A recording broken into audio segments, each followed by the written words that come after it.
स्वच्छ भारत स्वस्थ भारत, इस नारे को आपने लगातार कई बार और कई माध्यमों से सुना होगा। टीवी, रेडियो और सोशल मीडिया पर भी इस नारे की बहुत ज़्यादा पब्लिसिटी हुई है।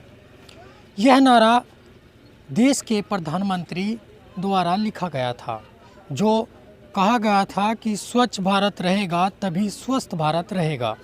ऐसी ही कुछ तस्वीरें ठीक मेरे पीछे आप देख रहे होंगे कि किस तरह का स्वच्छ भारत है और इस स्वच्छ भारत से किस तरह का स्वस्थ भारत बन सकता है या उसकी कामना की जा सकती है।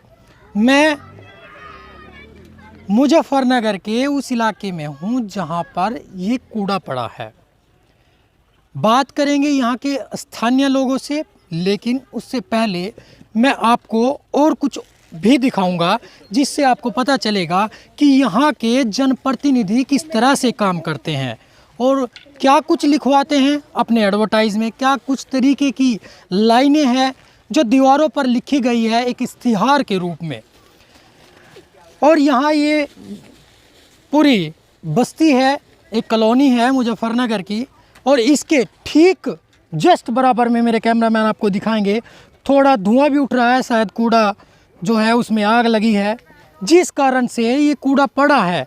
उसी की दिक्कत परेशानियों से यहाँ के जो इस कूड़े घर के पास में बस्ती है, यहाँ के निवासियों को ये समस्या आ रही है कि लगातार कई सारे लोग बीमार हो रहे हैं। टीबी की शिकायत, जो खतरनाक बीमारी है उसकी शिकायत, सांस फूलने की शिकायत और लगातार कई गंभीर बीमारियों से ग्रस्त यहाँ पर लोग हैं।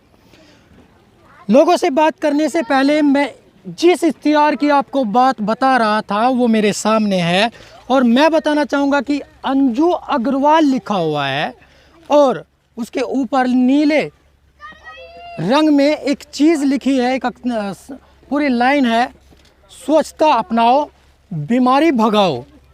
क्या अंजू अग्रवाल जो शहर की मौजूदा चेयरमैन है वो इस तरह से, ये देख रहे हैं, इस तरह से स्वच्छ भारत बनाएंगी? ये जो बीमारी भगाएंगी तो इस कूड़े से भगाएंगी, तो क्या कुछ कहते हैं इस बीच यहाँ के लोग जो रहने वाले लोग हैं, मैं उनसे बात करूँगा कि जी भाई साहब, आपका नाम? मेरा नाम आशु चौधरी है। जी भाई साहब, ये समस्या आपकी कब से है? आप डीएम कार्यालय पे भी इसकी जो है शिकायत दर्ज करा चुके हैं, क्या मामला है पूरा बताएं। मामला ये है कि मैं आशु चौधरी युवा एकता समिति प्रेसिडेंट हूँ। मेरे सामने बस्ती वासियों ने एक शिकायत की थी कि हमारी जो मक्की नगर A to Z रोड पर जो कचरे का ढेर है उसकी वजह से हमारे यहाँ बीमारियाँ फैल रही है, गंदगी फैल रही है और उसकी वजह से जो गंदगी फैल रही है उससे बड़े पैमाने पे यहाँ पर बीमार लोग बाग हो रहे हैं। और आप देखा होगा, जैसे कि आपने देखा अभी डंपर वगैरह गया है, तो इससे क्या होता है कि जो यहाँ कचरा वो और भी स्पीड से फैल रहा है और अभी जो आग वगैरह लगती है ना, तो उसका प्रदूषण वगैरह भी यहाँ बस्ती में फैलता है। तो इससे आने वाले समय में लग रहा है कि लोग बाग, अभी मैंने देखा है कई मकानों पर लिखा है कि हम मकान बेच रहे हैं पर ख़रीदार नहीं है।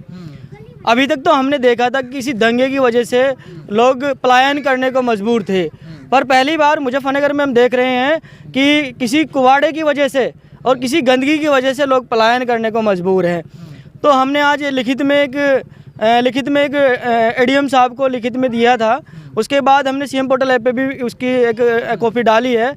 अभी देखो, उन्होंने एक कहा तो है और अभी जैसे सुनने में आया, अभी आज बिना बताए हुई हमारी जो चेयरमैन है अंजू अग्रवाल जी, उसने दौरा किया है बिना बस्ती को बताए। अब देखिए आगे क्या करते हैं हमें और इस पर क्या निर्णय लेते हैं, क्या वो सफाई कर पाते हैं। स्वच्छ अभियान जो अभी आपने देखा है, स्वच्छता अपनाओ और बीमारी भगाओ, देखते हैं कि इस पे कितना खरा उतरते हैं और इस पे कितना वे कार्य करते हैं। और रास्ते की भी हालत बहुत दयनीय है, जो जिससे डंपर आ रहे हैं लगातार, वो बहुत दयनीय स्थिति में है। अगर ये शायद सही बना होता तो जो बस्ती से बिल्कुल आगे तक पड़ा हुआ है शायद बस्ती में ना पड़ता, तो ये बाहर ही पड़ता। हमारी भी यहाँ जो कुछ ऐसा सुनने में आया है कि ये जो यहाँ पे कूड़ा डलता है, डलना यहाँ पे बंद हो गया था, तो ये अभी भी लगातार डल रहा है? अभी देखा है डंपर जाते हुए? नहीं, सच में ये बंद हो गया है यहाँ पे डलना? नहीं, कोई बंद नहीं हुआ, ये लगातार जारी है, कंटिन्यू जारी है। हमने भी यहाँ की विजिट की है, बस्ती की कई बार विजिट की है और बस्ती वासियों से हमने पूछा है। बस्ती वासियों ने हमें बताया कि अभी तक भी लगातार जारी है, कोई कूड़ा बंद नहीं हुआ डलना। यहाँ तक कि जो रिसाइकलिंग का जो काम हो रहा था वो बंद था। अभी उसे क्या कर रहे हैं, बीच बीच में कभी चला देते हैं और कभी उसे बंद कर देते हैं, पूर्ण रूप से रिसाइकलिंग नहीं कर रही उसकी। रिसाइकिल होता ये कूड़ा तो कम से कम इसका इतना फ़र्क पड़ता कि कुछ कम हो जाता है। कुछ कम हो जाता पर समस्या कम ना होती, कुछ कम हो जाता पर समस्या कम ना होती। इसका एक ही उपाय है कि जो बाहर, जो हमने मालूम किया है कि बाहर और भी ज़मीन है, इसे यहाँ से दूसरी जगह शिफ्ट कर दिया जाए। इसका यही सबसे अच्छा सलूशन है। और जो यहाँ पे जो ज़मीन है ये, इसकी बाउंड्री 4 दीवारी करा दी जाए। बुज़ुर्ग हैं, शायद नौजवान थोड़े हिचक जाते हैं बात करने में, लाइट में नहीं आना चाहते, पर बुज़ुर्ग लोग जो हैं वो यहाँ कई सारे चुनाव भी इन्होंने देखे होंगे और कई सारे प्रतिनिधि इन्होंने बनाए भी होंगे अपनी कीमती वोट देकर। तो किस तरह से सोचते थे और क्या कुछ हो रहा है इनके लिए, वो सुन लेते हैं ज़रा। जी चाचा, आपका नाम? मेरा नाम अनीश है। जी चाचा, ये कूड़े से दिक्कत आ रही है या नहीं? बहुत ज़्यादा आ रही है, सबसे ज़्यादा मुझे दिक्कत आ रही है, मेरा मकान है। किस तरह की दिक्कत आ रही है? दिक्कत बीमारी की है। दूसरी बात, मक्खी मच्छर दुनिया भर का कूड़ा यहाँ पड़ता है, बदबू में हम सोते हैं और बदबू में हम खाना खा रहे हैं। और टीमें यहाँ आती हैं, नेता भी आते हैं और ये कहते हैं ये अब ये कूड़ा नहीं डलेगा, लेकिन उसके बावजूद भी डलता है, रुकता नहीं है। अच्छा, हमने एक दफ़ा जाम भी लगाया था, पुलिस आई, पुलिस ने आगे ये कहा कहने लगे हम हटवा रहे हैं, आप यहाँ से हटें। हम हट गए, कोई लड़ाई नहीं, कोई दंगा नहीं, लेकिन उसके बाद भी इन्होंने नहीं बंद करा। ये बरकरार चल रहा है और ये भी कहना है इनका, कहने लगे तो चलेगा, बंद नहीं होगा। और मेरे यहाँ 3 मौत भी हो ली, लेकिन उसके बावजूद भी कई दफ़ा मैंने जो है मीडिया वालों को कहा भी, लेकिन कोई सुनवाई नहीं है यहाँ पे। देखिए, हमारे साथ में अपनी एक और दुख भरी कहानी लेके हमारे साथ मौजूद थे अभी एक बुज़ुर्ग, और उन्होंने बताया कि इस कूड़े की वजह से, इस गंदगी की वजह से हमारे 3 बच्चे मौत की भेंट चढ़ गए हैं। क्या कुछ प्रशासन करेगा या नहीं करेगा?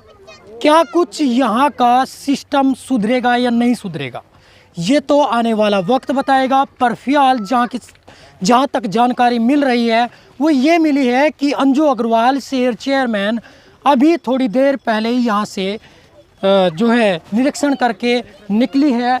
और क्या इस समस्या का समाधान होगा या नहीं, क्या कुछ गंभीरता दिखाएगी शहर चेयरमैन?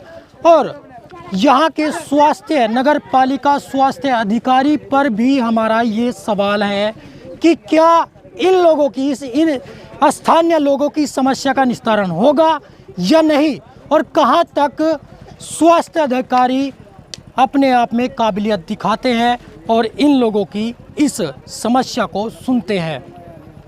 मैं इस रिपोर्ट को लगातार दिखाता रहूँगा जब तक यहाँ के स्थानीय लोगों की समस्या का निस्तारण न हो जाए। और एक और जो ट्रक है कूड़े से भरा वो नज़र आ रहा है, एक और लगातार यहाँ ये काम चलता है कि क्या होता है। देखिए, खुला ये डंपर है और से कूड़ा डलता हुआ रास्ते में नज़र आएगा। मैं थोड़ा सा तेज़ चलूँगा और अपने कैमरामैन से कहूँगा कि नज़रें दिखाए, लोगों को दिखाए कैमरे में कि किस तरह से कूड़ा बिखरा पड़ा है सड़क किनारे और सड़क पर भी, और किस तरह की स्थिति है। शहर चेयरमैन अंजू अग्रवाल से बार बार हम सवाल करते हैं और बहुत सारी समस्याओं पर उनका ध्यान हमने अग्रसित किया और दिखाया उनको कि आपके शहर की स्थिति कैसी है। रास्ते से जब वो गुजरती होगी क्या उन्हें नहीं दिखता होगा कि किस तरह से रास्ते की हालत है, धूल मिट्टी भी है और प्लस यहाँ पे कूड़ा भी है। देखिए, 10 ही कदम हम चले और तभी से ये लिखा हुआ स्लोगन मिला, स्वच्छ भारत। स्वच्छ भारत कहाँ तक होगा और कहाँ हो रहा है ये आप देख रहे होंगे मेरे यहाँ रोड पर कि कितना अच्छा स्वच्छ भारत है और स्वस्थ भारत है। ये देखो, मैं अभी नगर पालिका की बात कर रहा था, स्वच्छ भारत मिशन नगर पालिका परिषद मुजफ्फरनगर, यानी कि नगर पालिका परिषद की जो अध्यक्ष हैं उनके द्वारा ये एडवर्टाइज होगा। और देखिए, मैं एक और 4 कदम और चला तो अंजू अग्रवाल साहब का ये फिर से एक और ऐड है। तो क्या खाली, मेरा कहने का बस इतना सा मतलब है, क्या खाली इन एडवर्टाइजमेंट से अंजू अग्रवाल इस शहर का विकास कर रही हैं या वास्तव में कुछ हकीकत में विकास हुआ है? ये तो स्थिति बता रही है। मैं इसमें कुछ नहीं कहना चाहता। और ये देखिए सड़कों का हाल, और ज़्यादा कुछ नहीं बता सकते इस बारे में। और करेंगे कोशिश कि शहर चेयरमैन इस रास्ते का भी निस्तारण कर दे और इस कूड़े का भी, और जो यहाँ के निवासियों की समस्याएं हैं, बीमारी, और यहाँ मर भी गए हैं लोग इस बदबू की वजह से, इससे जो निकलने वाली जो खतरनाक गैस है, जो प्रदूषण हो रहा है, उससे बचाए। रिक्वेस्ट हमारी अपने चैनल के माध्यम से कि इसको जो है दूर तक फैलाएं और यहाँ के शासन और प्रशासन की आँख खोलें।